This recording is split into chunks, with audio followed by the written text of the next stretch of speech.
Hello everyone, my name is Kuldeep Singh Rathore and welcome in gate वाला platform. Guys, आप सबको पता है रिसेंटली जो है आईआरएमएस इंजीनियरिंग सर्विसेज 2025 में ऐड हो गया था और उसके बाद फ्रीक्वेंटली डिफरेंट टाइप के अनाउंसमेंट वगैरह भी हो रहे हैं और सारे आपको गेट वाला के प्लेटफॉर्म पर मिल रहे हैं। आज का नोटिस जो है काफ़ी इंपॉर्टेंट नोटिस है। अब तक हमने देखा इंडिविजुअल लेवल पे जितने भी नोटिस आए थे वो सारे इंडिविजुअल लेवल पे थे और जितनी भी जो डिटेलिंग वगैरह आ रही थी वहाँ पर आप सबको पता है कि जो प्रीवियस डिसीजन थे जब उसको चेंज करना पड़ता है तो वहाँ पर द गेजेटेड ऑफ इंडिया का जो है वो लेटर आता है। तो ऑफिशियल जो लेटर्स है वो भी आ चुका है और यहाँ पर आईआरएमएस के रिगार्डिंग बहुत सारी डिटेल है, वो सारी हम डिस्कस करेंगे। गाइज, यहाँ पर अगर आप देखोगे पूरा का पूरा डिटेल यहाँ पर अवेलेबल है, मिनिस्ट्री ऑफ रेलवे का अवेलेबल है और हिंदी में भी अवेलेबल है और इंग्लिश में भी अवेलेबल है। तो हम यहाँ पर अगर हम देखें गाइज, दोनों ही लैंग्वेज में इन्होंने प्रोवाइड कर रखा है। तो हम वन बाय वन इन सारे पॉइंट्स को कवर करते हैं। सबसे पहले अगर आप यहाँ पर देखोगे गाइज, जो भी इस नोटिस में अपडेट दे रखी है, अब डेफिनेटली जब गेजेटेड ऑफ इंडिया से कोई लेटर आ जाता है तो मतलब उस पर मोहर लग गई है और जो भी प्रोसेस है अब वो उसी तरीके से होगा। काफी स्टूडेंट को अब काफी ज्यादा रिलीफ भी मिलने वाला है। मिनिस्ट्री ऑफ रेलवे बोर्ड अगर आप यहाँ पर देखेंगे 9 अक्टूबर 2024 का ऑफिशियल नोटिस है। In exercise of the power conferred by the provisions of article 309, इसके तहत प्रेसिडेंट ने ये सब जो चेंजेस है वो किए हैं, जिसमें द रूल्स में be called the Indian railway management service amendment rule 2024। तो फाइनली जो इंडियन रेलवे मैनेजमेंट सर्विस जो है आईआरएमएस जो है उसका अमेंडमेंट रूल यहाँ पर पब्लिश हो चुका है और इसका ऑफिशियल गेजेटेड भी यहाँ पर आ चुका है। इसके अंदर अगर हम देखें गाइस, प्रीवियसली आपने देखा होगा कि जो Indian railway management services group a rule 2022 था उसमें सिविल सर्विसेज वगैरह एग्जामिनेशन से वो सब रिक्रूटमेंट होने लगी थी, बट अब इंजीनियरिंग सर्विसेज को भी ऐड कर दिया गया है। तो ये सारी चीजें जो है वो यहाँ पर मेंशन है कि जो भी यहाँ पर टेक्निकल रिलेटेड जो पोस्ट होगी वो यहाँ पर आपका इंजीनियरिंग सर्विसेज से फिल्ड होगी for sub cadre of like civil, electrical, mechanical, signal and transmission and store. ये सारी चीजें यहाँ पर मेंशन है। और जो कुछ पोस्ट आपके लिए से junior time scale shall be filled by recruitment through civil services examinations, तो ये भी यहाँ पर मेंशन किया हुआ है। तो यहाँ पर ऑफिशियल जो गेजेटेड ऑफ इंडिया का लेटर है इसमें ये डिटेल्स अवेलेबल है।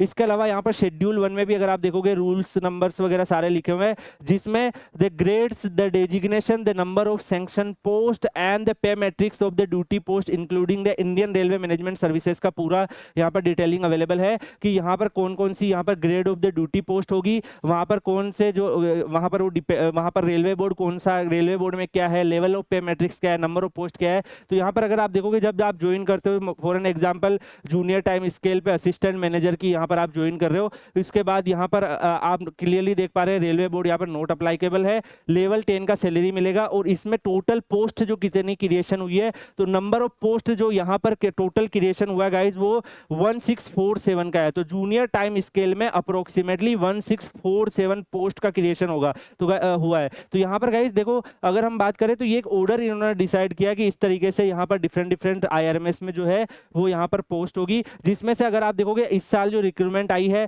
तो वो रिक्रूटमेंट ऑलरेडी आपकी 225 वैकेंसीज नोटिफाइड हो गई है। ईएसी 2025 से उसकी रिक्रूटमेंट होगी तो वो ऑलरेडी नोटिफाइड है। तो गाइज यहाँ पर ये जो टोटल जो है 1647 के समथिंग है, तो डेफिनेटली अब हर साल आपको रिक्रूटमेंट इसमें देखने को मिलेगा। और फिर इसमें से जो मान लो जूनियर टाइम स्केल पे जो प्रमोट होते जाएंगे वो सीनियर टाइम स्केल पे पहुंचते जाएंगे, जिनका प्रमोशन होगा फिर वो जूनियर एडमिनिस्ट्रेटिव ग्रेड पे पहुंच जाएंगे, फिर non functional selection grade pay पहुंच जाएंगे।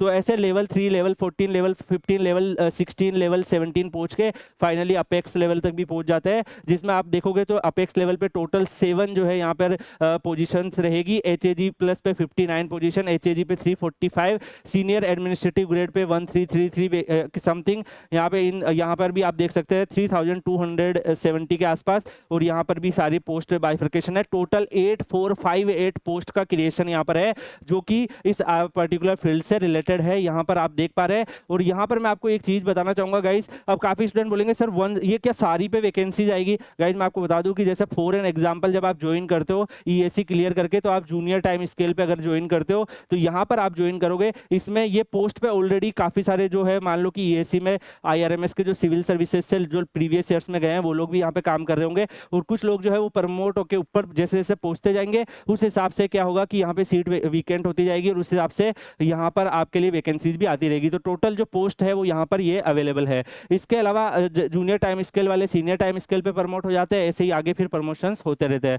तो यहाँ पर आगे भी अगर आप देखो गाइस, IRMS कैडर का भी इन्होंने यहाँ पर टोटल बता रखा है, जैसे जो अलग अलग लेवल है उसमें traffic, personnel, account, civil, electrical, mechanical, signal, store और टोटल। तो यहाँ पर सिविल में जो टोटल पोस्ट क्रिएशन हो रहा है IRMS कैडर में वो 1961 कैडर का यहाँ पर हो रहा है। इलेक्ट्रिकल में 1078 का टोटल यहाँ पर हो रहा है सारी पोस्ट को मिला के। मैकेनिकल में 1356 का टोटल हो रहा है। सिग्नल में 971 का हो रहा है। स्टोर में 653 का हो रहा है और टोटल 8458 का यहाँ पर आपके लिए अवेलेबल हो रहा है। तो गाइज यहाँ पे civil, electrical, mechanical, signal and store जो है ये आपको पता है इंजीनियरिंग सर्विसेज से वैकेंसीज फिल होने वाली है। तो डेफिनेटली गाइज इतनी पोजीशंस अब यहाँ पर रहेगी IRMS कैडर में इंजीनियरिंग बैकग्राउंड के स्टूडेंट्स के लिए। तो डेफिनेटली इसमें जब EAC का एग्जाम होंगे उसमें जेटी जो यहाँ पर आपको JTS देखने को मिल रहा है, तो JTS पे आपको यहाँ पर रिक्रूटमेंट जो है वो देखने को मिलती रहेगी। तो यहाँ पर टोटल ऐसा नहीं है कि गाइज ये 1647 वैकेंसी एक साथ आ जाएगी, इसका मतलब ये इतनी टोटल पोस्ट यहाँ पर रहेगी।